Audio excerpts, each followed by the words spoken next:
Okay, real talk. Imagine you are the most powerful empire on the Mediterranean. You've got the biggest navy in the world, the most disciplined army money can train, and colonies stretching from Spain to North Africa. You are, by every reasonable metric, untouchable. And then some guy from Carthage shows up with war elephants and absolutely ruins your entire decade. Not from the sea, not from the south, where you've got your defenses ready. This man, this absolute menace, decides to march his army over the Alps.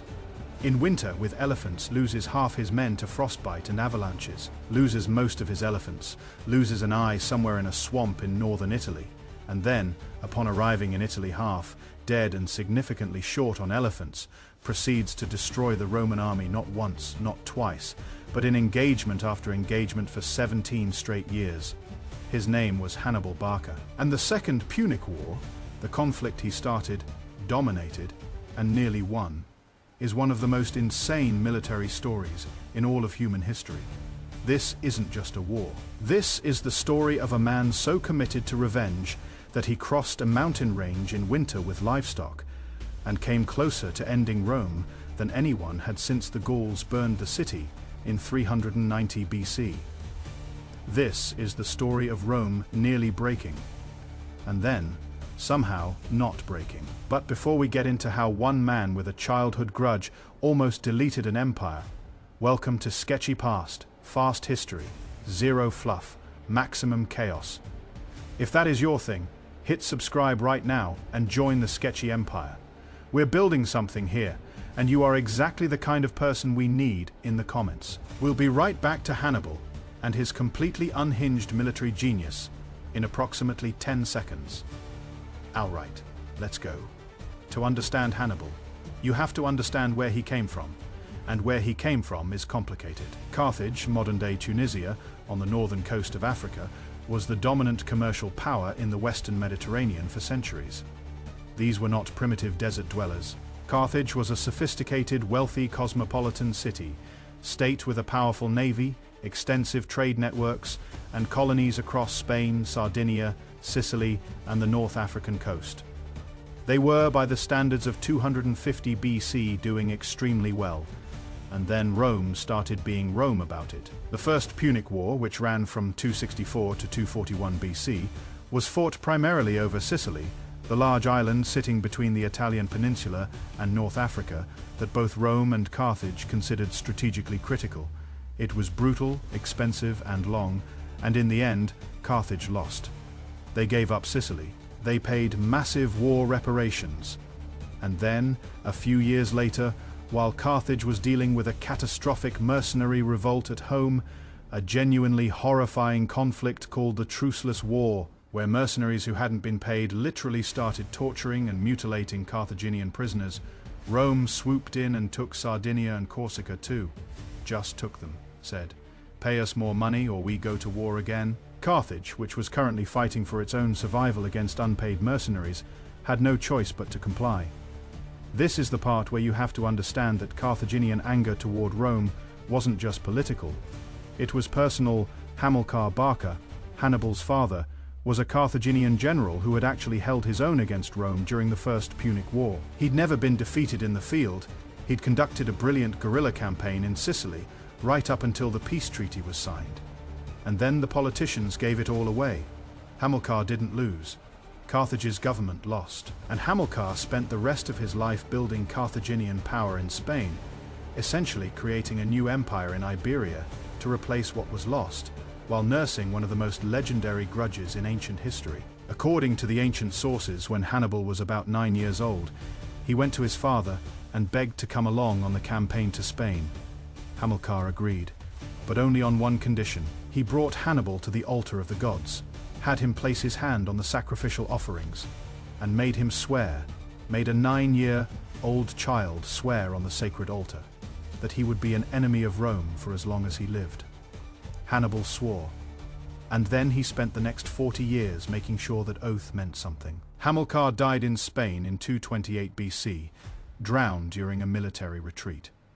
Command passed to his son, in-law Hasdrubal, who continued building the Spanish Empire diplomatically. When Hasdrubal was assassinated in 221 BC, The army, without waiting for Carthage's government to weigh in, elected Hannibal as their commander. He was 25 years old. By the time Hannibal took command in Spain, Carthage controlled most of the Iberian Peninsula south of the Ebro River. This had been negotiated with Rome. The Ebro Treaty, which said Carthage could operate freely south of the river, and Rome would stay north of it. Simple enough. Clean boundary. Nobody gets territorial. There was, however, one annoying asterisk: Saguntum. Saguntum was a city on the Spanish coast, south of the Ebro, meaning technically inside Carthage's zone of influence, but it had a friendship agreement with Rome. The exact nature of this agreement, whether it predated the Ebro Treaty, and what obligations it actually created, is something historians have been arguing about for literally 2,000 years. The short version is, it was legally ambiguous enough that both sides could claim they were right. Hannibal, who was not a man who spent a lot of time worrying about legal ambiguity, decided to besiege Saguntum in 219 BC. The siege lasted 8 months. Saguntum sent desperate messages to Rome asking for help. Rome debated, deliberated, sent envoys to Carthage to complain, and ultimately did nothing, while Saguntum fell. By the time Rome finally declared war in 218 BC, Saguntum was gone, and Hannibal was already planning something that, by any rational military assessment, should have been completely impossible. Here is the situation he was working with. Rome was preparing to fight this war on 2 fronts. One Roman army was going to sail to Spain and deal with Hannibal directly. Another was going to sail to Africa and attack Carthage itself. Hannibal was supposed to be on the defensive, fighting a rearguard action in Spain while Rome threatened his home city. That was the Roman plan. Hannibal looked at this plan, understood it completely, and decided to do something so audacious that Rome literally did not consider it a possibility. He was going to invade Italy directly, not by sea. Rome controlled the sea, overland through Gaul, over the Alps. With an army of roughly 50,000 infantry, 9,000 cavalry, and approximately 37 war elephants. In October, the Alps, for context, are not a minor inconvenience. They are a massive mountain range with peaks exceeding 15,000 feet, with narrow passes, unstable terrain, hostile local tribes, and, in October, early winter conditions. Hannibal's army, which included African soldiers from warm climates, Spanish mercenaries, Numidian cavalry, and several dozen confused elephants, was about to attempt a crossing that Alexander the Great had never bothered with, that no army had done at scale, and that most Roman strategic planners had dismissed as literally impossible. Hannibal did not find this discouraging. The march from Spain to the Alps took months, and was brutal before the mountains even started. Hannibal had to fight his way through hostile Gallic tribes in southern France, negotiate passage with others, and keep a massive multinational army fed, mobile, and motivated through terrain that wasn't designed for armies. By the time he reached the foot of the Alps, he'd already lost thousands of men to combat, disease, and desertion. Some sources say he started the crossing with around 38,000 infantry and 8,000 cavalry. Whatever the exact numbers, he was already significantly reduced from what he'd started with. The crossing itself, which modern historians believe took somewhere between 15 and 17 days, was a nightmare. The Allobroges, a local alpine tribe, ambushed Hannibal's column in the high passes. They rolled boulders down onto the army from the cliffs above, which, against an army marching single file through a narrow mountain pass, is exactly as devastating as it sounds. Men, horses, and elephants fell off cliffs. Supply wagons were destroyed. The army nearly panicked. Hannibal responded by camping on the high ground, waiting for the Allobroges to disperse at night, then leading the column through the most dangerous sections in darkness. He also captured the Allobroges' village and used their food supplies to re-provision his army practical. The descent on the Italian side was in some ways worse than the ascent. The paths were icy, narrower, and treacherous, and a section of the trail had been destroyed by a landslide. Hannibal spent 3 days having his engineers rebuild the path while the army waited, freezing, at altitude. He reportedly had to have his men break up the rock using fire and vinegar, heating the rock, and then pouring the acid onto it to make it crack. Whether this actually works as efficiently as the ancient sources suggest is debated, but it makes for an excellent visual. When Hannibal finally led his army down into the Po Valley in northern Italy, he had somewhere around 26,000 men and a drastically reduced number of elephants. He'd lost roughly a third of his forces to the crossing alone, not counting the earlier march. He then looked at his battered, frostbitten, exhausted army, gave them a motivational speech pointing at the Italian plains below them, and basically said, "Everything you see down there, that is yours. We didn't come this far to go home." Rome had no idea he was there until his scouts started clashing with Roman forces in the Po Valley. The Romans scrambled. Publius Cornelius Scipio, the consul who had been supposed to intercept Hannibal in Spain, had been outmaneuvered, sent his army ahead under his brother's command, and sailed back to Italy to try to stop Hannibal. He met Hannibal's forces at the Battle of Ticinus in the 2nd of November 18 BC. It was a cavalry skirmish, not a major battle, but Rome lost. Scipio himself was nearly killed, reportedly saved by his own son, the same son who would, decades later, become Scipio Africanus, and finally defeat Hannibal. History loves a callback. Then came the Battle of Trebia in the 2nd of December 18 BC. Hannibal, still in the Po Valley, was facing 2 Roman consular armies. He set a trap so elegant it almost feels unsportsmanlike. He sent his Numidian cavalry, the fastest, most mobile horsemen in the ancient world, to provoke the Romans into battle early in the morning, before they'd eaten breakfast. The Romans bit. They crossed the freezing Trebia River, waded through icy water in December, formed up on the other side cold, wet and hungry, and then discovered that Hannibal had hidden 2,000 cavalry and infantry in the riverbank vegetation on their flanks. Hannibal's center held. His cavalry smashed the Roman flanks. The hidden force hit them from behind. The Roman army was essentially surrounded and destroyed. Roughly 20,000 Romans died at Trebia. Hannibal lost maybe 5,000. This was 3 months after crossing the Alps. Rome, understandably, was shaken. They replaced the defeated generals with new consuls, raised new legions, and sent an army under Gaius Flaminius to shadow Hannibal and prevent him from marching further into Italy. Flaminius was aggressive, politically ambitious, and crucially, exactly the kind of general Hannibal wanted to face. In the 2nd of June 17 BC, Hannibal marched his army through the Arno marshes in Etruria, another brutal crossing that killed many men, and this time cost Hannibal the sight in his right eye due to an infection, and began conducting highly visible raids on the Italian countryside. He was deliberately provoking Flaminius, burning farms and villages, making it politically impossible for a Roman general to sit back and wait. Flaminius followed, exactly as Hannibal planned. On the morning of the 24th of June 217 BC, Flaminius led his army along the northern shore of Lake Trasimene in a narrow valley. Fog was thick on the water. Visibility was poor. The Roman columns stretched out along the lakeshore with hills on one side and water on the other. Hannibal had positioned his entire army in the hills the night before. The Romans walked directly into the ambush. Hannibal's forces attacked from the hills simultaneously along the entire length of the Roman column, meaning the front, middle, and rear of the army were all fighting at once, with no way to support each other. The battle lasted about 3 hours. Roughly 15,000 Romans died, many of them driven into the lake and drowned in their armor. Flaminius was killed in the fighting. Rome was in a state of genuine panic. They appointed a dictator, a temporary emergency executive with absolute power, a man named Quintus Fabius Maximus. Fabius had a strategy. Don't fight Hannibal directly. Shadow him, cut off foraging parties, harass his supply lines, deny him the decisive battle he needed. Wait him out.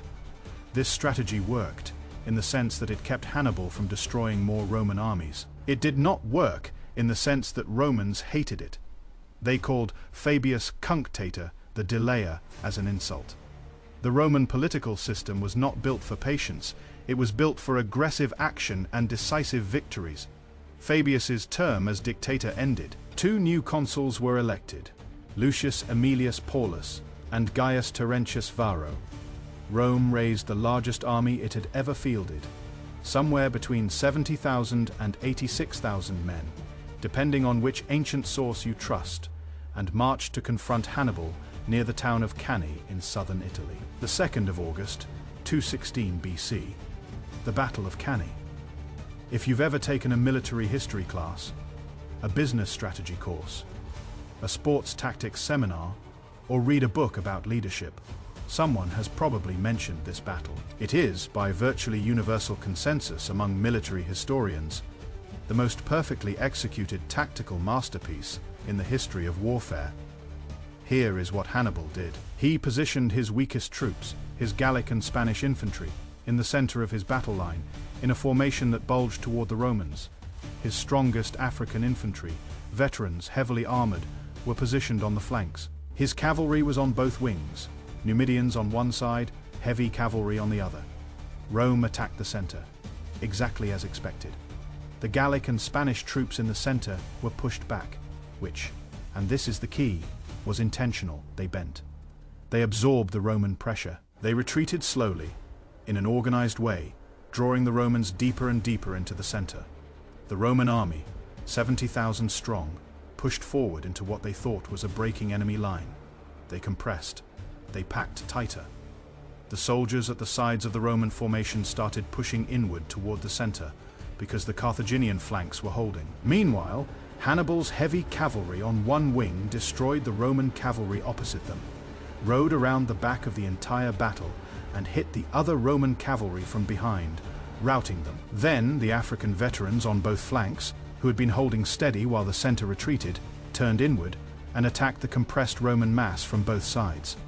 The cavalry, having cleared the field, returned and hit the Romans from behind.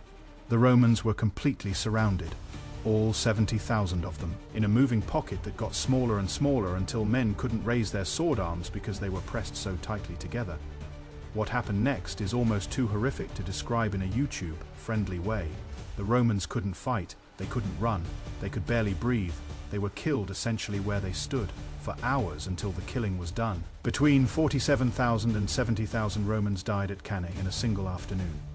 Among the dead, the consul Aemilius Paulus, 2 former consuls, 2 quaestors, 29 of the 48 military tribunes, and roughly 80 Roman senators. It was the single worst day in Roman military history. In terms of casualties, per H-hour, military historians have calculated that Cannae produced deaths at a rate comparable to the atomic bomb drops on Hiroshima and Nagasaki in one afternoon. With swords, Hannibal had been in Italy for less than 2 years. Here is the question that every military historian, every strategy professor, every armchair general has been asking for 2,200 years. After Cannae, why didn't Hannibal march on Rome? His cavalry commander, Hannibal, reportedly told him, "In 5 days, you will dine on the capital." Hannibal declined to march on Rome immediately. Hannibal's response, according to ancient sources, "The gods have not given all their gifts to one man. You know how to win a victory, Hannibal. You do not know how to use one." The debate about Hannibal's decision not to immediately march on Rome after Cannae is genuinely unresolved. Some historians argue he lacked siege equipment and couldn't have taken Rome's massive walls anyway. Some argue he was waiting for Carthage to send reinforcements and supplies, which they infuriatingly kept not doing. Some argue he was pursuing a fundamentally different strategic goal, not to destroy Rome, but to break Rome's alliances with the Italian city-states, peel away their allies, and strangle Rome politically rather than militarily. This third theory is probably closest to the truth, and after Cannae, it almost worked. Several major Italian cities and regions defected from Rome to Hannibal, most significantly Capua, the second largest city in Italy, which opened its gates to Hannibal in 216 BC. But Rome, and this is the thing about Rome that Hannibal perhaps underestimated, refused to behave like a normal state when faced with catastrophic defeat. There was no negotiation, no peace embassy, no discussion of acceptable terms. The Senate, after Cannae, passed legislation forbidding any Roman from ransoming themselves from Carthaginian captivity. They refused to even receive Hannibal's representatives. They raised new armies. They went back to the Fabian strategy of avoiding direct battle, harassing Carthaginian supply lines, and waiting. They started retaking cities that had defected. And critically, Carthage, for reasons involving political factionalism back home, a competing military commitment in Spain, and what appears to be a stunning institutional failure to understand what Hannibal had actually achieved. never sent adequate reinforcements to Italy. Hannibal spent the next 13 years in Italy, winning battles, raiding, maneuvering brilliantly, and slowly watching his strategic position deteriorate. He couldn't be beaten in the field, but he also couldn't finish the job. While Hannibal was dominating Italy and going nowhere, a young Roman officer was doing something quietly extraordinary in Spain. Publius Cornelius Scipio, son of the Scipio who'd nearly been killed at Ticinus, had been sent to Spain to take command of the Roman forces there after his father and uncle were both killed in battle in 211 BC. He was 25 years old, had no prior command experience at the consular level, and he proceeded to systematically dismantle Carthaginian power in Spain over the next several years. His crowning achievement was the capture of Cartagena, the main Carthaginian base in Spain, in 209 BC, executed in a single day using intelligence about tidal patterns in the harbor lagoon that he used to send troops wading through water that the Carthaginians considered impassable. Very Hannibal-esque, actually. Student learned from studying the master. By 206 BC, Carthage had been driven entirely out of Spain. Scipio returned to Rome a hero, got elected consul, unusually young for the position, and immediately started advocating for the thing everyone else was afraid to do: take the war to Africa. The Fabian faction resisted. The Senate debated. Scipio argued that the only way to end the war was to threaten Carthage itself, which would force Hannibal to leave Italy and come home to defend it. He was right, and eventually he got his way. Scipio landed in North Africa in 204 BC, allied himself with the Numidian king Massinissa, whose cavalry would prove decisive, and started burning the countryside around Carthage. Carthage recalled Hannibal from Italy. Hannibal had been in Italy for 15 years. He left without being defeated. He left because his city needed him. The two armies met at the Battle of Zama in the 2nd of October, 02 BC. This is one of history's great confrontations, the undefeated genius versus the student who'd essentially rebuilt the Roman tactical playbook by studying him. Hannibal had 80 war elephants. He also had a disadvantage he'd never faced before: inferior cavalry. Scipio had Massinissa's Numidians, and Numidian cavalry was the best in the world.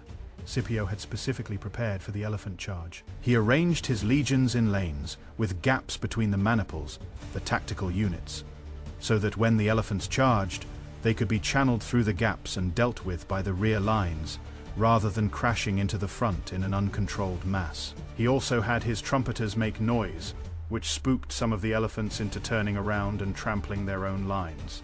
The Roman and Carthaginian infantry lines crashed together and fought essentially to a draw. Both sides were veteran troops. Both sides held. Then the Roman and Numidian cavalry, which had ridden off to pursue the Carthaginian cavalry, returned. They hit Hannibal's army from the rear. It was Cannae, but in reverse, Hannibal's army was surrounded and destroyed. Between 20,000 and 25,000 Carthaginians were killed. Hannibal escaped with a small cavalry escort. It was the first battle Hannibal had lost in his career as an independent commander. The Second Punic War was over. Carthage surrendered. They paid massive indemnities, gave up their fleet, gave up their overseas territories, agreed never to wage war without Rome's permission. They were effectively reduced to a client state. Hannibal survived the war, and actually served as a capable civilian administrator in Carthage for several years afterward, attempting to reform the city's notoriously corrupt political system. Which is an interesting footnote. The greatest general of the ancient world spent his retirement doing government reform. But Rome never forgot him. Roman pressure eventually forced Carthage to demand his surrender, and Hannibal fled into exile in the eastern Mediterranean, serving various Hellenistic kings and continuing to scheme against Rome until the end. When Roman agents finally tracked him down, cornered with no escape, Hannibal reportedly said, "Let us relieve the Romans from the anxiety they have so long experienced, since they think it too long to wait for an old man's death." He drank the poison he'd kept hidden in his ring. He was 64 years old. As for Scipio, he was given the title Africanus by a grateful Rome, the first Roman general to be honored with a cognomen derived from a conquered territory. He spent his later years fighting political battles in Rome that were, frankly, far less interesting than anything he did in the field, and died in voluntary exile, reportedly leaving instructions that his epitaph should read simply, Ungrateful fatherland, you shall not even have my bones. And Carthage. Rome never really got over its terror of Carthaginian revival. A Roman senator named Cato the Elder ended every single speech he gave, on any topic whatsoever, regardless of relevance, with the phrase Carthago delenda est, Carthage must be destroyed, every speech. For years. In 1946 BC, after the Third Punic War, Rome finally did exactly that. They destroyed Carthage utterly, burned it, tore down the walls, salted the earth, or at least, that is the legend, though historians debate the salting part. The city that Hannibal had fought to protect, that his father had fought to rebuild, that his family had given everything to defend, ceased to exist. The Second Punic War changed everything. It reshaped Rome's military structure, its political culture, its relationship to empire. The Rome that emerged from the Punic Wars was harder, more aggressive, more imperial, and more willing to destroy anything that threatened it. The trauma of Cannae and Trasimene was coded into Roman military doctrine for centuries. And at the center of all of it, the reason for all of it, was a 9-year-old boy standing at an altar, placing his hand on the sacred offerings, and swearing an oath to his father that he would spend his entire life as an enemy of Rome. He kept that oath for 55 years. He never broke it. That was the Second Punic War, the story of the most tactically brilliant general who ever lived. The oath that started a war, the crossing that should have been impossible, and the battle that produced the single worst afternoon in Roman military history. If this hit different, if you are sitting there genuinely rattled by the fact that Cannae happened, and Rome still didn't quit, then you are exactly the kind of person who belongs in this community. Hit that like button, ring the notification bell, and subscribe to Sketchy Past right now, because we are just getting started. Next up, we're covering the man who finally broke Rome for good, at least for a little while. Attila the Hun, the scourge of God, the man who made emperors beg and burn everything from the Rhine to the walls of Constantinople.